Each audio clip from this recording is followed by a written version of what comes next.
Halo guys, jadi di sini saya akan menjelaskan tentang filsafat pendidikan matematika. Nah, sebelumnya perkenalkan, nama saya Newayan Amelia Putri dengan NPM 21310012.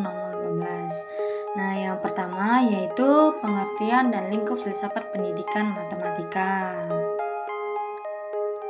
Nah, sebelum kita langsung ke filsafat matematika, jadi kita harus tahu dulu pengertian dari filsafat itu apa, filsafat pendidikan itu apa, dan filsafat pendidikan matematika itu apa. Nah, jadi kita langsung ke pembahasannya, yaitu filsafat adalah usaha manusia menggunakan akal budinya untuk menyelidiki secara radikal, integral, sistematik mengenai ketuhanan alam semesta dan manusia.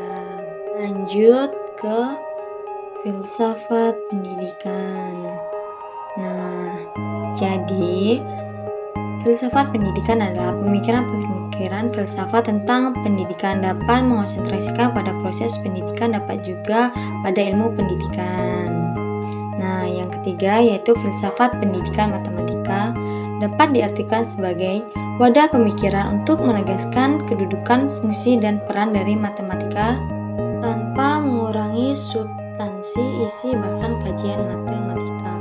Nah, lanjut yaitu ruang lingkup. Nah, yang pertama epistemologi. Menurut Gill 1999 memaparkan bahwa epistemologi matematika merupakan cabang dari filsafat yang berkaitan dengan hakikat dan lingkup pengetahuan. Nah, yang kedua ontologi. Ontologi matematika merupakan cabang dari filsafat yang berkaitan dengan hal-hal metafisik menurut Haryono 2015. Yang ketiga yaitu metodologi. Menurut Sinaga et al. 2021 secara spesifik menyebutkan bahwa metodologi matematika merupakan himpunan dari cara-cara, rumus, dan kaidah-kaidah yang digunakan dalam matematika. Dan yang keempat, struktur logis. Menurut Parnabhakti dan Ulfa 2020 mengemukakan bahwa struktur logika matematika merupakan sebuah struktur logis yang menjadi bagian dalam pengetahuan matematika. Nah, ini adalah referensi dari nomor 1. Nah, lanjut nomor 2 yaitu jelaskan tentang penalaran logika dan kriteria kebenaran yang digunakan dalam ilmu pendidikan matematika.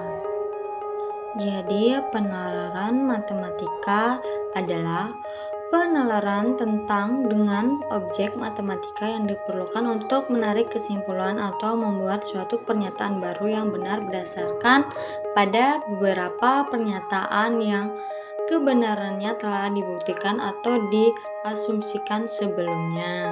Logika matematika adalah penalaran atau landasan pikiran untuk mengambil suatu kesimpulan.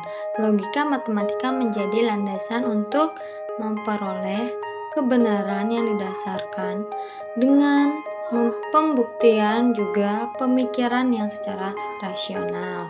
Nah, lanjut kriteria kebenaran. Yang pertama yaitu teori korespondasi. Nah, menurut Bertrand Russell tahun 1872 sampai 1970.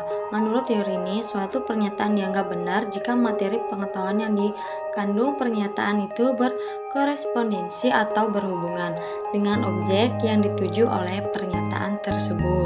Yang kedua, teori pragmatis menurut Charles Peirce tahun 1839 sampai 1914, yaitu menurut teori ini kebenaran suatu pernyataan diukur dengan kriteria apakah pernyataan tersebut bersifat fungsional dalam kehidupan praktis. Artinya, suatu pernyataan adalah benar jika pernyataan itu atau konsekuensi dari pernyataan itu mempunyai kegunaan praktis dalam kehidupan manusia. Jadi ini sumber referensi dari nomor 2. Nah, kita lanjut. Yang ketiga yaitu jelaskan konsep-konsep filsuf yang digunakan dalam ilmu matematika dan tokoh penemu konsep tersebut. Tokoh penemu konsep yang pertama ada Pythagoras Pythagoras, yang kedua Immanuel Kant, yang ketiga Al-Khwarizmi. Pythagoras adalah seorang ahli matematika dan filsafat berkebangsaan Yunani yang hidup pada tahun 569 sampai 475 sebelum Masehi. Sebagai ahli matematika, ia mengungkapkan bahwa kuadrat panjang, sisi miring atau segitiga siku-siku adalah sama dengan jumlah kuadrat panjang sisi-sisi yang lainnya. Yang kedua yaitu Immanuel Kant adalah seorang filsuf Jerman dan salah satu intelektual utama abad pencerahan. Karya Kant yang komprehensif dan sistematis dalam bidang epistemologi, metafisika, etika, dan estetika telah dijadikan salah satu tokoh paling berpengaruh dalam filsafat barat modern. Yang ketiga yaitu Al-Khwarizmi, dikenal sebagai Bapak Aljabar. Ilmuwan muslim ini adalah salah satu pemikir paling berpengaruh sepanjang masa. Al-Khwarizmi juga dikenal sebagai ahli dalam bidang matematika, astronomi, dan geografi. Dia telah terbukti menjadi kunci selama berabad-abad kemajuan di seluruh dunia. Jadi ini adalah sumber referensi untuk nomor 3.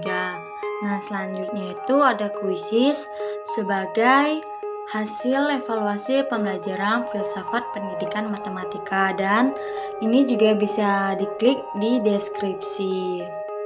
Sekian penjelasan dari saya. Semoga bermanfaat. Jika ada salah kata, saya mohon maaf. Dan see you next time, guys.